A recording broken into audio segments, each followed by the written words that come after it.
As I've been saying in the last few weeks, and I'll say again tonight, in the hopes it's the one takeaway at least that you have from the series, there are two big ideas that the Jewish mystics brought to the Judeo-Christian tradition. The first is that we are in a highly reciprocal relationship with God, and the implication is that God needs us as much as we need God.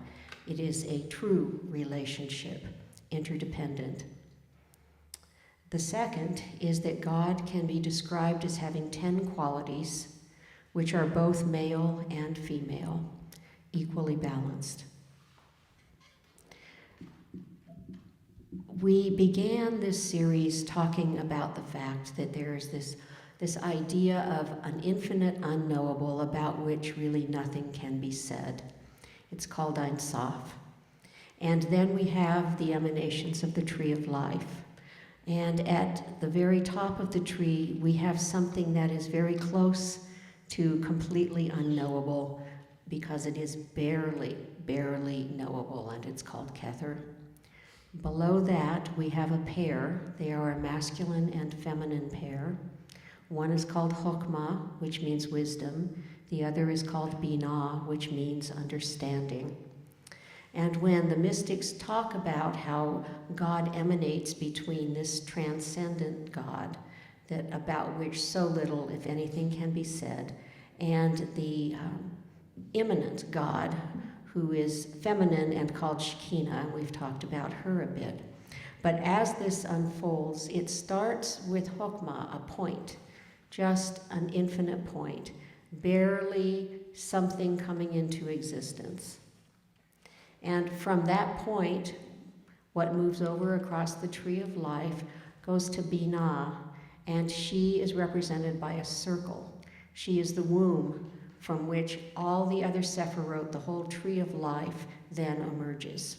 So it really, in some sense, starts with her.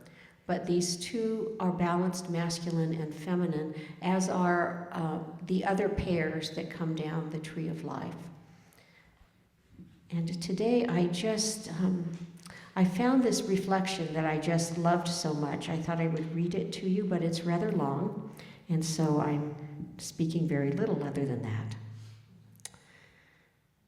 In the beginning, before the rivers found their song and before the mountains learned to stand, God moved over the silence like breath over still waters.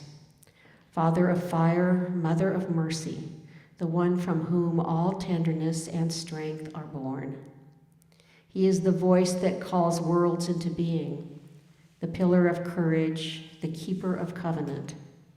She is the womb of compassion, the sheltering wing, the wisdom that gathers the broken and sings them back to wholeness. Yet there are not two gods, but only one holy mystery, vast beyond naming, meeting us in every image of love that heals and makes us alive. And this God is not distant stone nor unmoving star, but living presence, rejoicing in our kindness, grieving in our cruelty, rising in our courage to mend what has been torn. In every act of mercy, the holy breathes more deeply through the world. In every choosing of justice, the divine becomes visible among us. For the one who formed us also receives from us our songs, our tears, our open hands, our willing yes. As earth longs for rain, so the heart longs for God. And in sacred wonder, God also longs for us.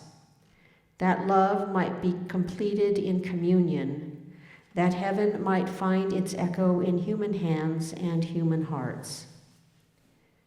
So we name you with reverence beyond all limits, Lord and life-giver, mother and maker, beginning and becoming.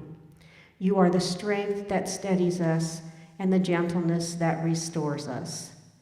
Teach us to bear your image fully, fierce in love, tender in truth, until the world shines with the fullness of who you are. Amen.